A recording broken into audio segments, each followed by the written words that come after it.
All right, you are listening to Dumpster Diving with Janice for the fourth time. and Jane. But that's okay because we've been having a lot of fun with Dina and Dylan, and now Bruce, our uncle, our UB, Uncle Bruce is on the line with us too. We're super excited. Oh my gosh. We're gonna have like a little powwow of the Doxies today, which Little we're family reunions. I think we said Springer style, Jerry Springer style, just because we can aspire, right? We can Bruce is aspire. But down for that. He you is. guys, if you've but been no listening to hitting. us, this is one of the missing pieces. One of the missing pieces is yet another Doxy brother to our biological father, Kurt. And so, Bruce, thank you so much. It's wonderful to meet you. I get to meet you for the first time. Everybody else here, of course, knows you well. So it's I, great. I watch your I watch your postings, and I think you're terrific. They're Oh, great. thank you for saying that. You're so kind. Thank you for that. I Is appreciate is, that. is Kim online? No, we missed him. We're not sure. We're not sure if he had indicated he was going to join us, but we haven't heard from him. So yeah, I don't have a way to like get a hold of him outside the messenger string. Yeah. Um, so if not today, then you know what? We'll come back another time with just the Doxy brothers. We love that idea Yeah. too. Yeah. Okay. He gave us Bruce when Kim was on, he gave us such a great perspective, right, on the Doxy family, and especially, the brothers, and especially, of course, our father. And so we've spent lots of time with Dylan and Dina. We kind of know the intricate story that led to, the connection with you and Dina last year. And so we have Yeah. all the pieces. So really, I think today we're just really hoping that, we can hear a little bit about your story, right? No, whatever it is that you want to share, whether it was growing up as a doxy, whether it was, some different points in history with the family or the brothers or what have you. Like, we're just interested in understanding as much as possible through the stories of all the folks at the table. So Dina and Dylan are sticking with us because of course they are such an important part of your story. But yeah, that's kind of what we're hoping for, man. So how many people have we got in this group right now? Just five of us. So it's you, Dina, Dylan, myself, of course, and then Jane. Okay. Yes. Good. Yeah. I'm here. I'm just on mute But because I have a little conure that likes to scream her head off, so I'm intermittent. Uncle Bruce knows how that what that's like. He's grew up with birds too. So Ah, yeah, that's right. That's right. Good And we morning, always had a Papa. we always had hello, how you doing, baby? I'm good. I'm happy to see you. Happy to see you too. So I guess my when I grew up uh, finally I had three brothers, and so the four of us, no sisters, and until later when after I had long left home, and Sabrina was adopted by my mom in Hawaii, and so I didn't know Sabrina until she was like 12 or something, I guess. And anyway, my brothers and I, we always seemed to be teamed up. Kim and I were like a team. We got along pretty well. I got along well with Jan. I never got along with Kurt because he was a little over assertive. he's a Leo. Leave him alone. Yeah, and you're right. but but he would team up with Kurt would team up with one of us, and that would last for a little while, and then something would happen, and uh, sides would shift, you know. ah, So, but Sounds about I always felt like I had to protect myself from Kurt because mm, he was offensive to me, and yeah. so so it was sort of a combative growing up, and that was accentuated by Dad being in the Marine Corps and moving us around Yeah. constantly, and I ended up going to 13 schools before I graduated from high school. wow. Wow. Yeah, that's a lot of moving around. And some places I was there for more than a year, and some places it was like I think it was when I was in the sixth grade. I went to three different schools, Oof, and that's hard hard. to hard to adjust. Yeah, we had a lot of fun. We did a lot of pretty cool things, and like living at Paris Island. That's Oh, when wow. I was in high school, and we lived on the base, and so I was very much connected with my friends and people outside the family unit. Yeah. And that was really wild down there. And but we had boats at our disposal, and um, we had a shrimp net that we would capture shrimp, and all the waterways around there were just fascinating to me. Yeah. And then the the culture, it was so odd. Of course, that was hardcore slave area there in the old times, but a lot of the black people, when they were freed, migrated out into the islands. Hmm. And the islands down in that particular area, they were islands at low tide and swamp at high tide.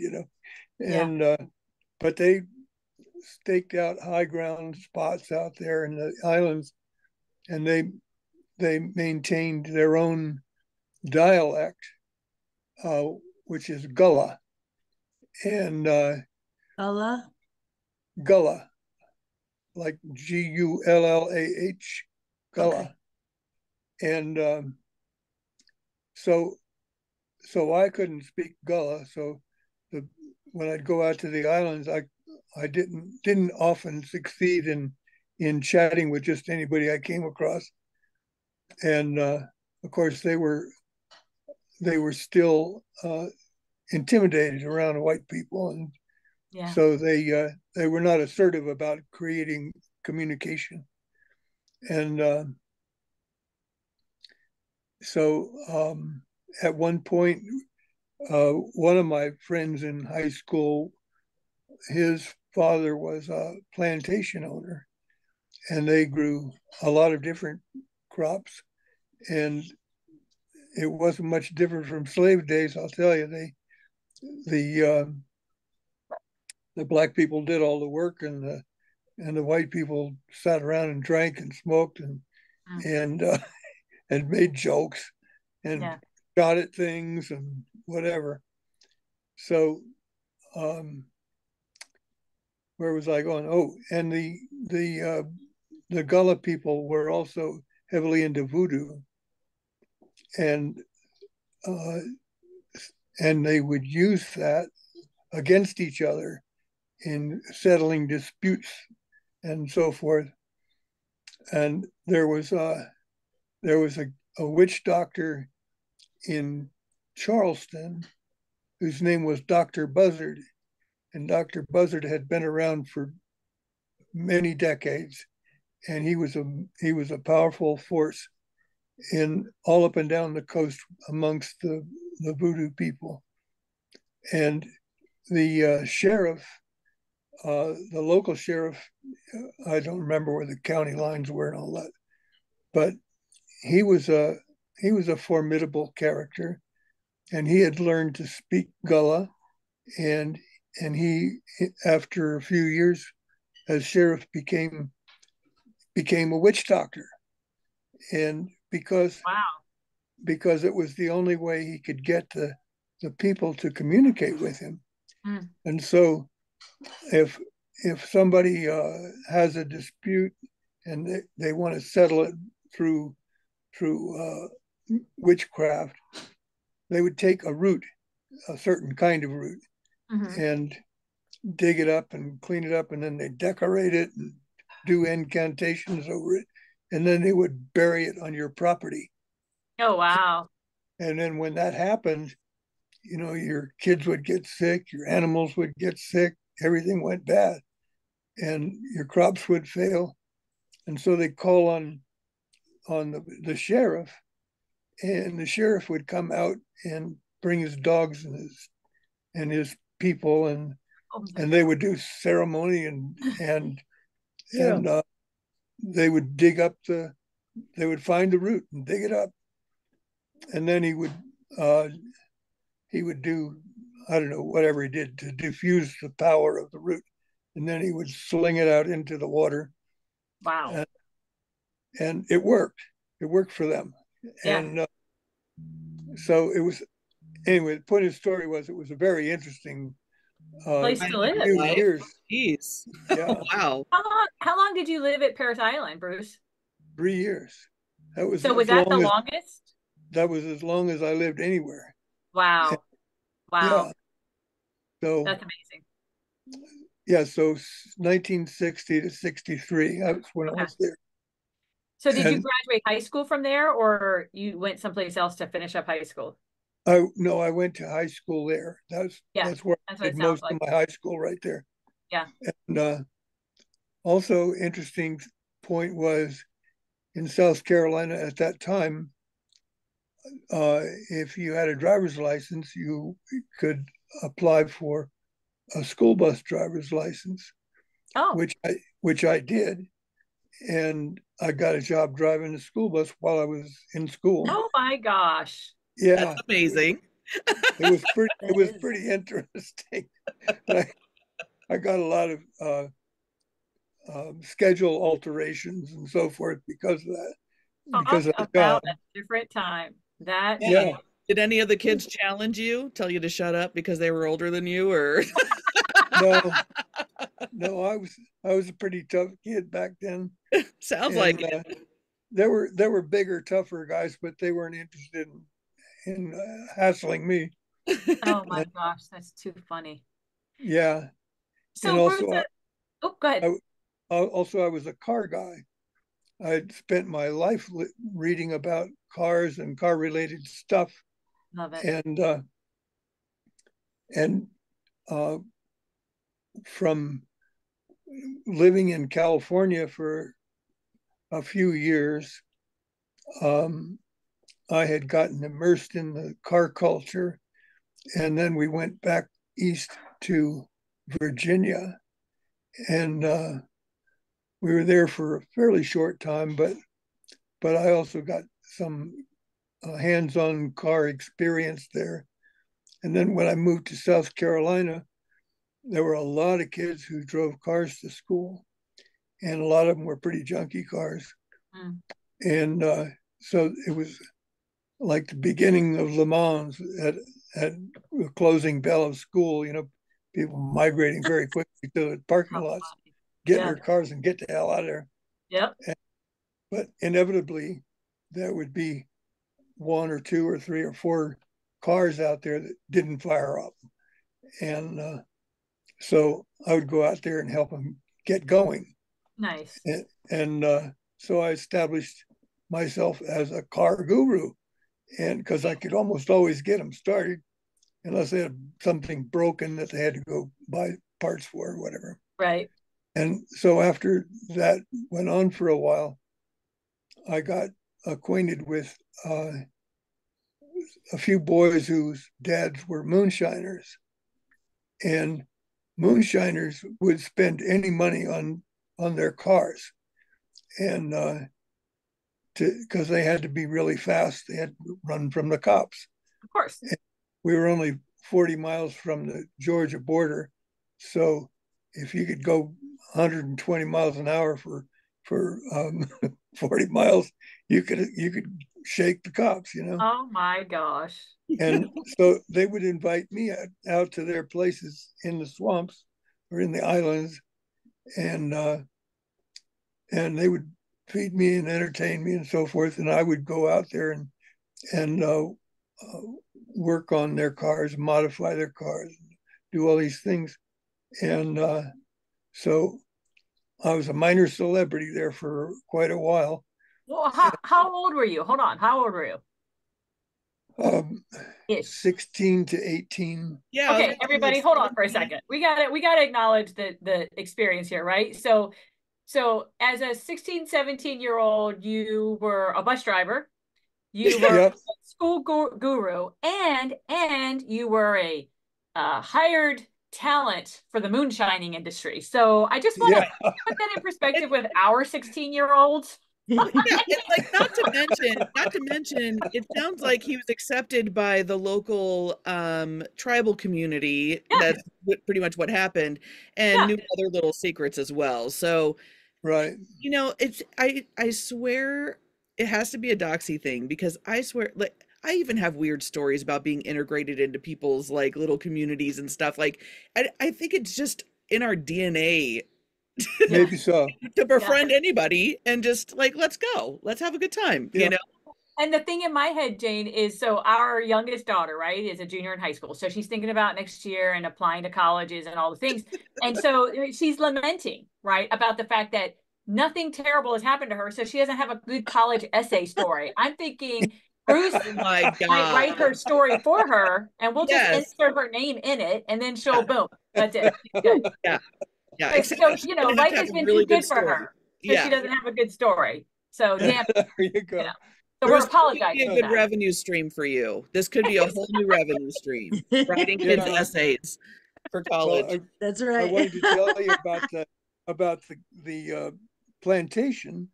Um, I wanted to get a summer job, and I mentioned it to my friend whose dad was a plantation owner, and so he said, "I'll get you a job." So he went and told his dad that I needed a job and what could he do, or where could he put me, and so forth. And so he sent me to work at a tomato packing plant, and there were about 200 or 300 black people who would go out and pick tomatoes and bring them into the plant and package them up. And problem with that was the building was open at the bottom and closed at the top, and they had air conditioning in the upper level. And so all the white people that worked there, which is maybe a dozen, including me, we didn't do anything. I didn't have any assigned work to do. And so I was just up there sitting in this big office space, doing nothing, shooting the bull with people. But I got real bored with that. And so I started going down and talking to the black people. And nobody went down and talked to the black people unless they were giving orders or handing out pay or something like that. And so I had quite a good time with these black people, and they were astonished that a white person was coming down and chatting with them just for the hell of it, And so that also got me like a ticket to ride. I could go out Yeah, in the islands and people knew who I was. yeah. And so that was kind of a fun thing. And did you ever read, and what the hell is his name? One of my classmates became an established author, and he wrote a book called "The River Is Wide," and it was a story about him. He went to college for a couple of years, and then he wanted a teaching job, and so there were no teaching jobs open. But out in this island, I forget what the name of the island was.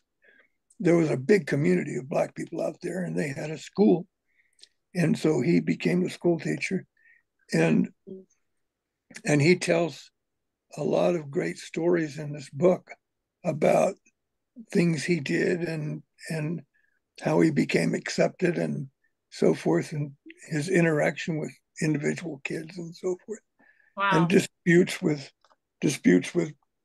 a lot of the hierarchy. Yeah. And I'm trying to say his name and I can't say it.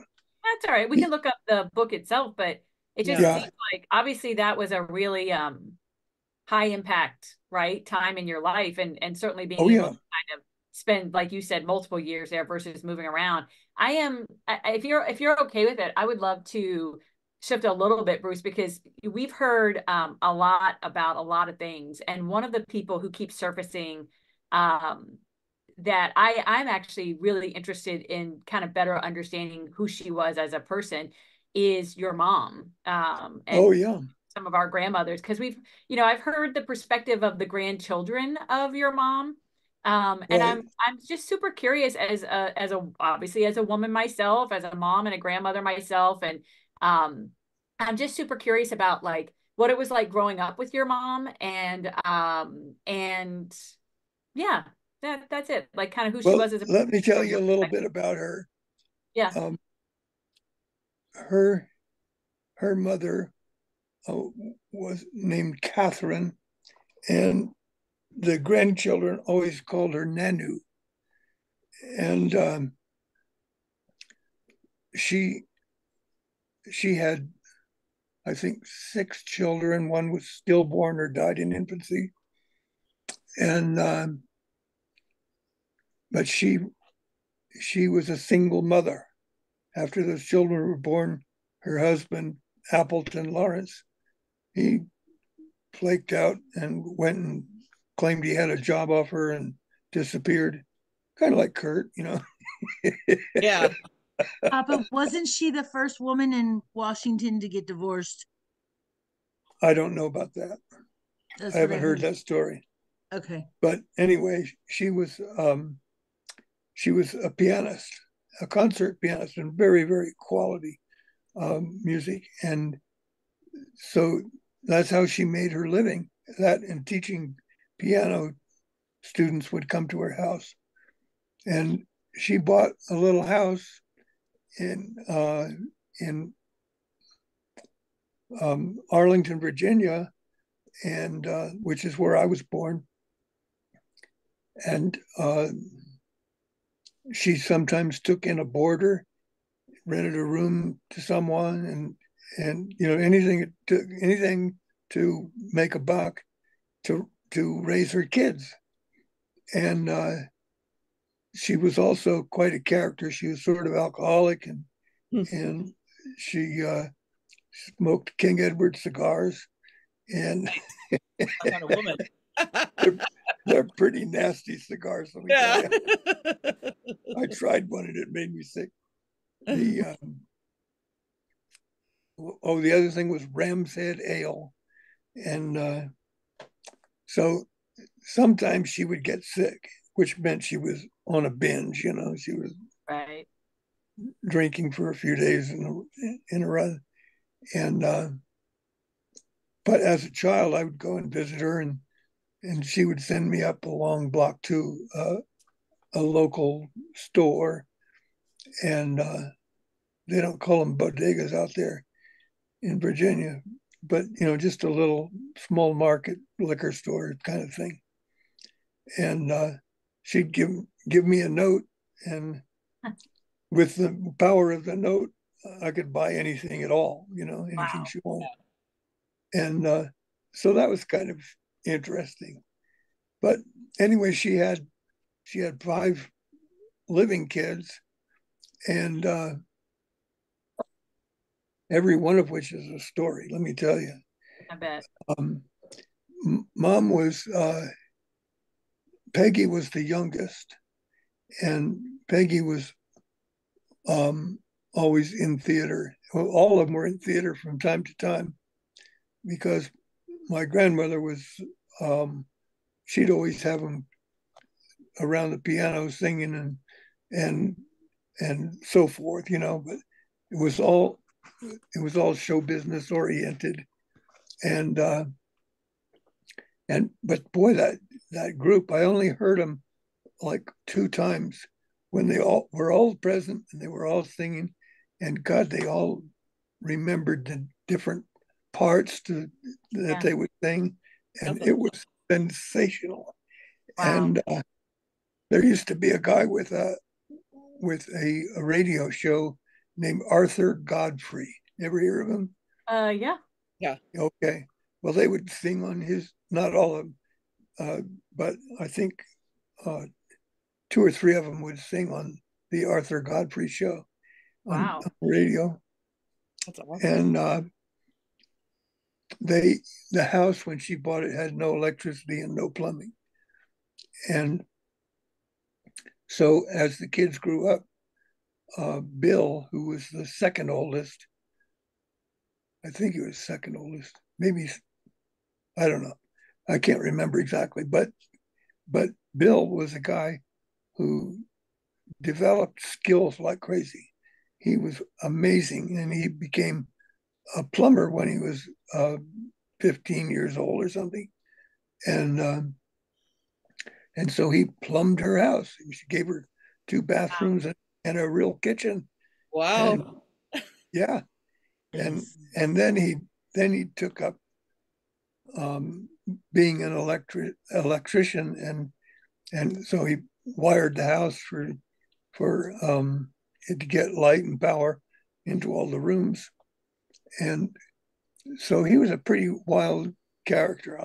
And he and his brother Larry were athletes. They would walk around on their hands and go up and down stairs walking on their hands. Wow. And so pretty impressive. But later in life, Bill bought property out in Virginia. He bought a fair amount of acreage. And this was before World War II. And he was a pilot. He became a commercial pilot. And in World War II, he flew big planes back and forth to Europe to drop supplies. Wow. And so that was his war. I never heard his war stories actually, but that was his service. And he came back to his house, and he got married and started having children, and he figured that he needed a barn. So he built a barn.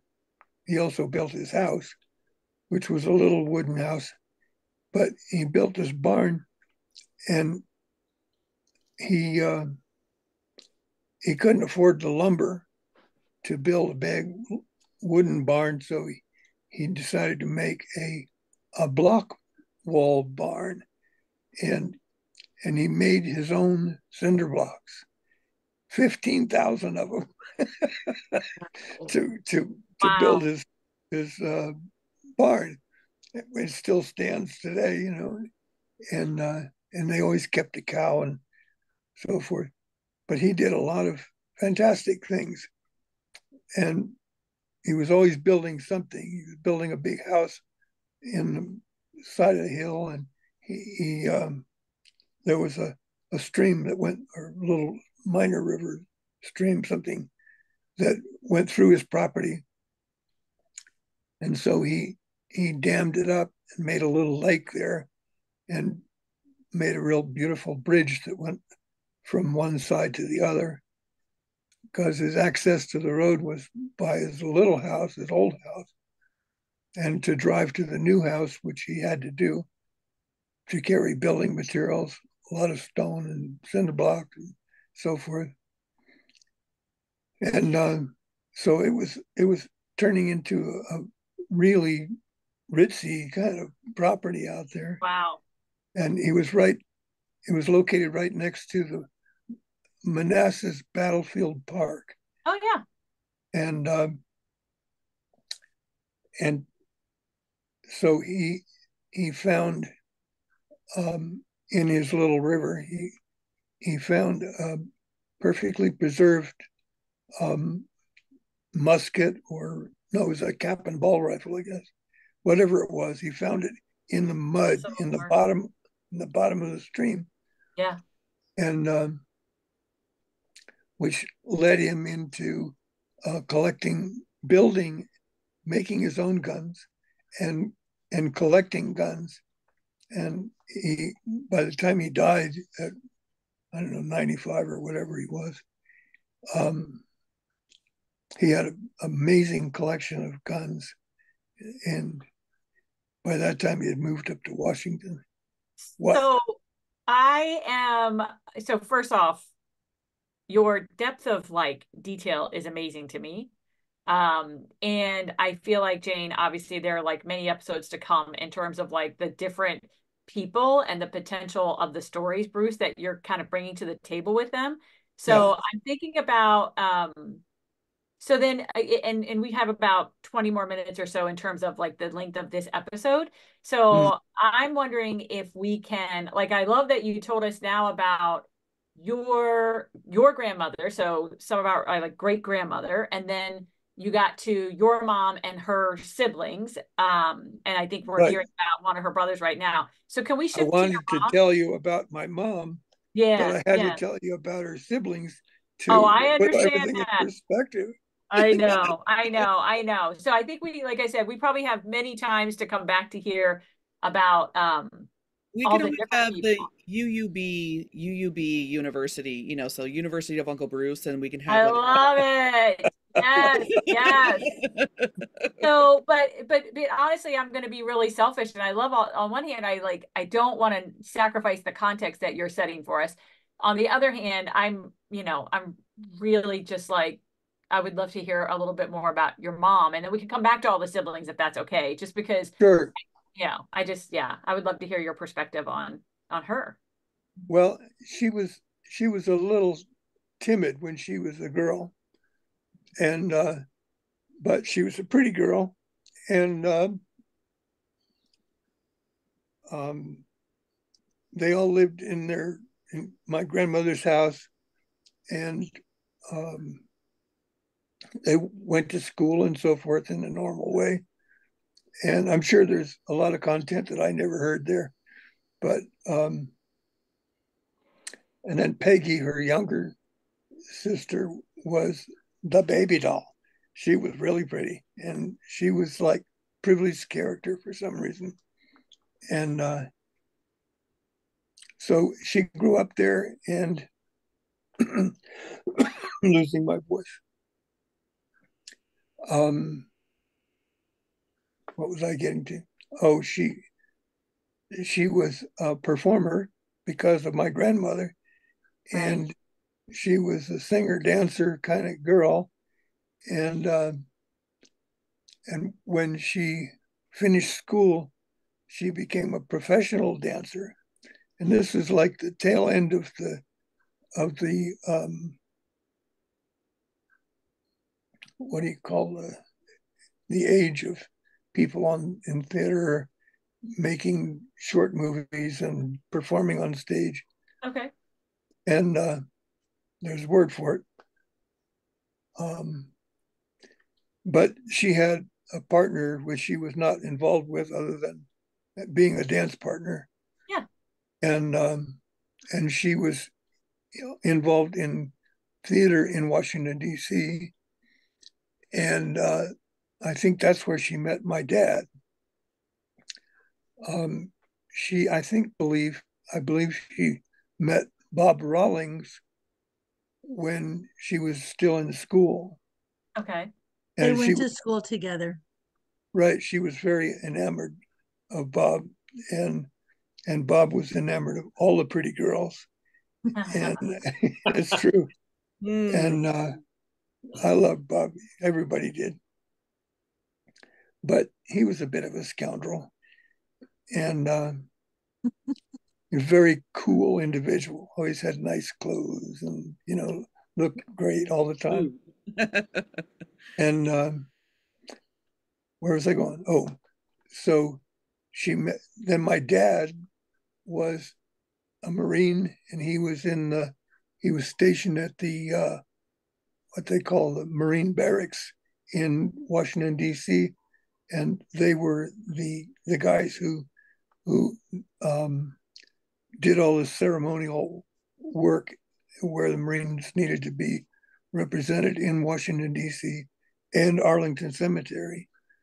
And so he's usually wearing his dress blues and looking good. And I think my mom kind of fell for him right then and there.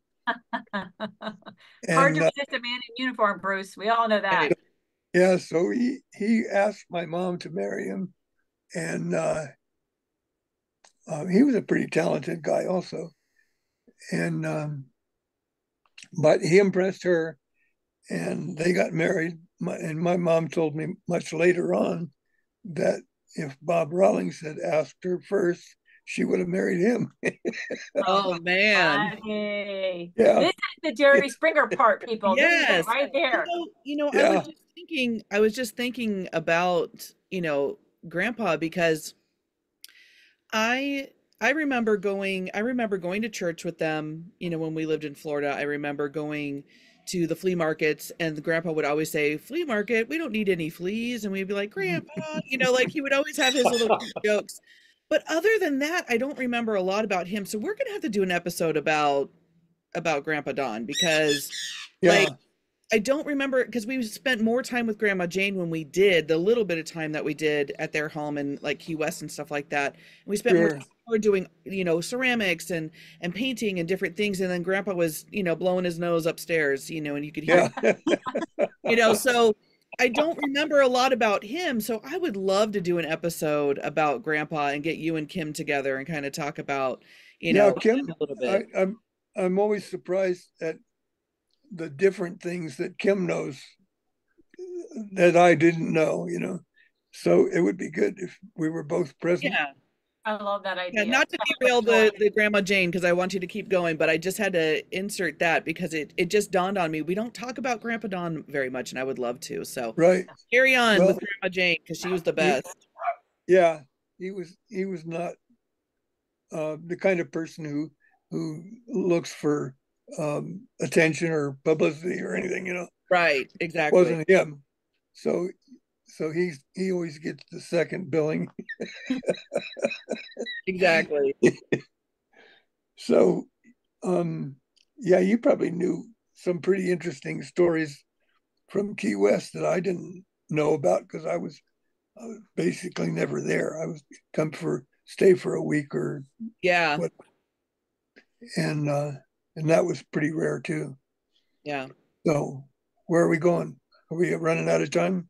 No, no, no. You can finish talking. I'm sorry. I totally derailed us, but I just, I felt inclined to say that because I don't want to lose Sure. sight of Grandpa And too. we have, Jane, probably about 10 to 12 minutes or so left in this conversation, Bruce, but we'll, like you said, this is a beginning, not an ending, right? We're excited about that. So Yes. I love the idea, like you said, Jane, of coming back to um, the grandpa, but focusing right now on your Yeah, mom yeah, and Yeah. continuing kind of like, yeah. Yeah. Yeah. I get you. Well, it's pretty cool because this is a type of event that never existed before. That's right. Yep. yeah. Yeah. So I remember we have one picture of my mom sitting at a table, her own table in a little crummy house I know that was, exactly the picture. yeah, and she's wearing her better dress, and and her table was set with everything you can think of that goes on a table. And some of it was pretty minor league stuff, but nonetheless, she had all the accoutrements, and she was sitting there, and her hair was kind of curly styled, and I remember sitting there looking at that picture, and that was at what's the Marine Corps place in North Carolina where they're advertising bad water? Oh, Oh, geez. Yeah, Lejeune, Camp Lejeune. yes. yeah, Yeah, and that's where this picture, and and and I was looking at her picture, and I was thinking, here's a little girl who's like maybe 20 years old, maybe I don't know exactly, Wow. and scared out of her wits. She didn't know what the hell was going to befall her next. Yeah. But she was in love with Don, Oh, and he wasn't there much. yeah. And, but he trained as a pilot, and he trained as a paratrooper, and so that meant that he was being sent off to different places. Not even Oh yeah. not even the war times where he was sent off to the Pacific and stuff. But she just never knew what was going to come up next. Hello. Oh, We're we're here. here. Yeah, we're here. We're listening. Okay. So It was a hard time to be married to somebody in the military, right? Because there were a lot of conflicts, like you said, around the world that pulled them away. So it sounds right, like, you know, she spent more time away from him not with just him. that, he was pulled away for these different training Yeah. sessions would Oh go yeah. to. Yeah, And, absolutely. The more specialized you become. and those weeks or months that he's gone, you know, Yeah. and saying messenger Sarah to your group. Oh, that's just people putting messages in the messenger. You can ignore that for now. Okay. Yeah. So so anyway, I was just imagining her sitting there alone Yeah. and possibly pregnant with Kurt. Yeah. And I'm not sure about that, but that's where he was born, I believe, in North Carolina. And but I can't tell you that I went by that little house that she lived in there, and it's just the rudest little hut, and it might have even been a duplex. I'm not sure, but Yeah. tiny wooden place on stilts, and you know, very poor lighting and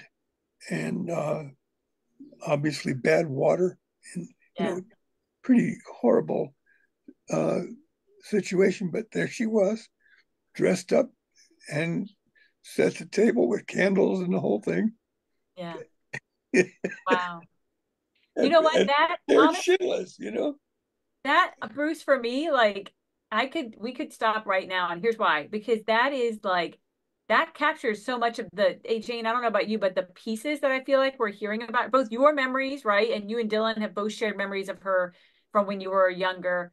Um, and and some of what Kim shared with us, right? But that just captures the strength that I feel like is the common thread. Like nobody's perfect. I'm not, you know, I will never have had the privilege of meeting her. And I'll tell you, Bruce, and I've said it on the podcast before, that listening to Dylan and Jane especially talk about experiences as grandchildren with your mom, that's probably the only time I've become kind of wistful in these conversations in terms of somebody who I wish I'd had the chance to know, right? My own experiences with my maternal grandmother were not pleasant. And so so that, and that common thread of the strength that she brought to the table is Right. that, like, that image you just painted for us is really beautiful and really helps kind of tie those pieces together. When she was young, she was always sketching and drawing, and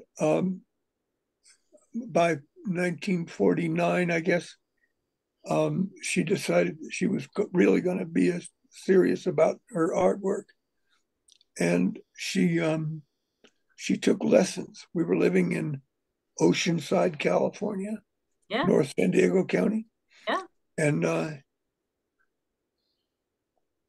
the lady's name was Mrs. Miller, and she lived out east of Oceanside. But my mom would go out to her once a week to get her lessons for painting, I guess. And Mrs. Miller was a wonderful old person, and and so point it being that from that time onward, she was a real artist, Yeah. and she wasn't world famous and not likely to be, but she took it seriously, Yeah. and she worked at it for the rest of her life. And And she she influenced generations, right? Dylan and Jane both talk about those, again, those experiences as grandchildren and remembering that time with her and how influenced it was by her art, her art. Yeah. yeah, right, right, Amazing. When you really visit good. Papa's house, you'll get to see he has several pieces of her art Yeah. at his house. And Yeah. that was an amazing opportunity for me. Yeah. I bet. Yeah, I I bet. didn't when she passed away. I didn't try to collect a lot of her stuff because my house is so full. It's just like bursting at the seams. Yeah. And so I bought a truck when I went down there to disperse the belongings, and I put a lot of her work, a lot of her furniture and so forth, I just gave away or whatever. But her artwork I distributed on my way from Florida back to Nevada. Yeah. To people that she knew, friends and whoever. Yeah. And so I ended up with a very little amount, which was okay. Yeah. Yeah. Love that. That's, well, again, I just really value the insight and kind of filling out that picture a little bit more. Jane, I'm thinking this is probably a good place to wrap. I mean, it's in the middle of a story, but I feel like forever it's always going to be in the middle of a story for us, right? Like there's just so much. Well, I'm glad, I have to say thank you to Bruce for doing that and going and distributing some of her artwork. Because the last time I saw her, I was 18, or no, I wasn't 18. It was at Devin's wedding, but the last time I went out to Florida to visit and see Kurt and everybody, I was 18, and she had given me this cool little like 3x5 little canvas with she just acrylic painted a little Canadian goose on it, and I have it in this larger frame because it's to me it's larger than life because it's her artwork, and it was just so fun. And but when Jason passed away, before he passed away, you stopped and gave him the bust that she made of him, and because it's just a bust of his head, and it's just beautiful, and it's when he was about 12. And when he passed away, that was the one thing that I got. It was the book. Interesting. Yeah. Nice. So I now have it. Yeah, and I love it to death. My daughter thinks it's creepy, but whatever. It's Uncle Jason and it doesn't matter. He's always watching. He's always watching. So, but you know what? It's funny. It's funny. I dress him up for the different holidays. I'll put Santa hats on him and stuff like that because, I just adore that I have that piece of artwork from Grandma. So thank you for doing that because that's the only piece that I got other than the little goose, that I got to, keep from Grandma Jane, which I adore. Yeah, well, I'm glad you got it. Yeah. And that little small painting, that's just great. I love it. I have it. It's about this big, but I have it in a frame that's like this big and it's centered, and it's just, You have to show it. Have to show it to us on screen. Yeah, I actually have it in a box right now because I haven't had a good place to put it in the living room after I've rearranged it, but I'm gonna find a good spot for it and put it out. We'll see it. Sure. We'll see it next time. And I'm thinking like we're gonna wrap up really quick and end the episode. You guys stick around for obviously just a couple of minutes, so let us do the quick wrap up and we'll stop the recording and then we'll come back. But what everybody Jane got to hear today was again another piece to the Doxy family puzzle, right? We added our Uncle Bruce to this conversation. And Dylan and Dina, thank you for being here. I know you're more moral support than anything else, but again, you're such an important part of the Bruce story that we'll hear more about. So I feel like I appreciate you, Bruce, for being with us for the first of what I hope will be many times, and for you sharing some of that picture and allowing us to be able to direct that a little bit so we can learn more about your mom. And we know there's so much more to learn about your story as well, but thanks to all of you for being a part. Jane, final word? Yeah, well, me and bringing in the drama. So I would love to do an episode about how the 23andMe and finding out that Dina's your daughter and all of those things, how the current Bruce, handled that. And it sounds like everything's going swimmingly and it's amazing. But I would love to hear a little bit about that because just as much as Janice and I finding out that we were sisters was a shock, I'm sure it was for Dina and Dylan to find out that they were siblings as well. So exactly, kind of to how that all unfolded too, because it's real and it's now, and it's been just as long as Janice and I have known each other. So we'll come back to that one then. I love it. Too. Yeah. All right, everybody, make sure you like, share, subscribe, do all the things. And remember, we are on YouTube now, so feel free to go get a look at all of our beautiful faces and the chair from earlier, but that's a whole different story. Yes. Yes. thank you all for doing all the things and continuing to be committed to listening. As long as you're listening, we'll be here. So peace Okay, out, is Kim everybody. with us today? All right. No, is Dylan